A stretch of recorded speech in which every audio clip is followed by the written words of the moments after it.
खरं तर आपण बघतोय की मृतांचा आकडा एकामागोमाग एक वाढतोय.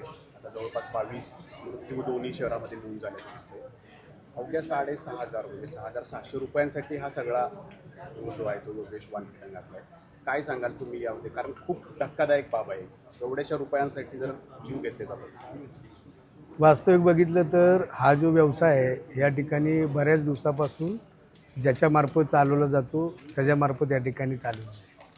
तुम्ही जे 6,000-6,500 रुपये जे व्हॅल्युएशन काढलेले खरं बघितलं तर वास्तविक बघितलं तर आज मला वाटतं पिंपरी आणि पुणा, पिंपरी चिंचवड आणि पुणे शहरामध्ये जवळजवळ 18 लोक मृत्युमुखी पडलेली आणि एवढ्या छोट्या पैशासाठी इतक्या लोकांचा जीव जाणं हे खरं तर चिंताजनक बाब आहे.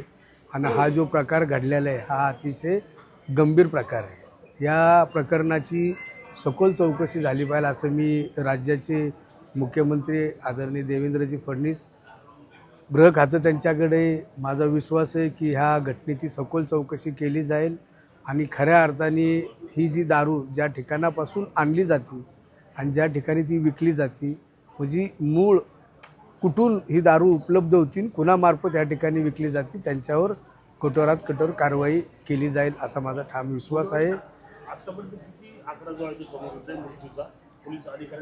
नाही, मी आता DCP साहेब होते, ACP साहेब होते, आमच्या पिंपरी मतदारसंघामधील जवळजवळ निगडी, सांगवी, पिंपरी चिंचवडचे सर्व PI होते, सर्व पोलीस कर्मचारी पण होते.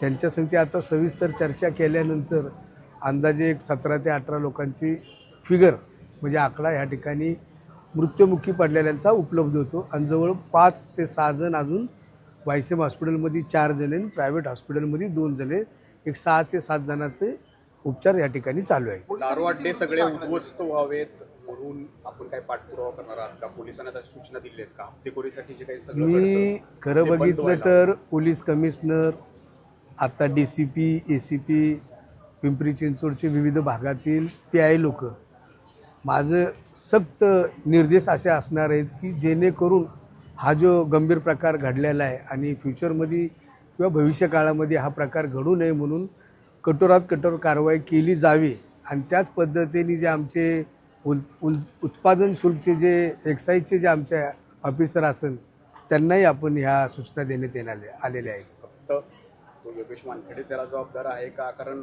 त्यानं 6,600 रुपयांसाठी घेतला असेल. पोलीस सुद्धा काही चिरीमिरी हप्ते जे घेतात ते पण याला जबाबदार असू शकतात. कारण त्याच्याकडं नाही, वास्तविक बघितलं तर पिंपरी चिंचवड शहरामध्ये असे दारूचे धंदे, अवैध धंदे बऱ्याच ठिकाणी आहेत आणि आमच्या पोलीस खात्यांनाही माहिती आहे. खरं तर आज जी घटना घडलेली त्या घटनेचं गांभीर्य ओळखूनच आज मी दापोडी पोलीस स्टेशन या ठिकाणी आलो होतो. पण कारवाई होत नाही. कारवाई आज त्यांनी त्याच्यावरती स्पेशल स्क्वॉड पण केलेले आहेत. मला वाटतं DCP साहेबाशी बोलत असताना सांगवी, संत तुकाराम नगर, महात्मा फुले नगर या ठिकाणी त्यांनी कारवाई केलेली आहे असं त्यांचं बोलण्यात आलेलं आहे.